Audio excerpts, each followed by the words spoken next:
Hello guys. Hey guys, welcome back to my YouTube channel. channel. Nandana is driving. അതെ ഞങ്ങള് അതെ of course നമ്മള് ഇപ്പം ആലപ്പുഴ ബീച്ചിലേക്കാണ് പോകുന്നത്. എന്താണ് ഡ്രൈവ് ചെയ്തോണ്ടിരിക്കുന്നത്? ആദ്യം എന്താണ് പറയുന്നത്? എന്താണ് ഡ്രൈവിംഗ്? Okay hello guys. ഇത് നമ്മുടെ നന്ദല്ലേ? നന്ദാണ് വിളിച്ചത്. നന്ദ നമുക്ക് ലൈറ്റ് ഒക്കെ അറേഞ്ച് ചെയ്തത് നന്ദയാണ്. നമ്മളിപ്പം ആലപ്പുഴ ബീച്ചിൽ അങ്ങോട്ടും ഇങ്ങോട്ടും നടക്കുകയാണ് അല്ലേ? നടക്കുകയാണ്. എന്താണ് ആദ്യക്ക് പറയാനുള്ളത്?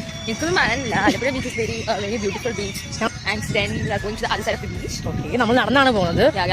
നന്ദ പറഞ്ഞു നമുക്ക് ഫസ്റ്റ് കാരണം നന്ദ ലീവിന് വന്നു കഴിഞ്ഞാൽ നന്ദ ലീവിന് വന്നു കഴിഞ്ഞാൽ അവളെ കിടത്തിയും ഇരിപ്പും കഴിപ്പും ഒക്കെ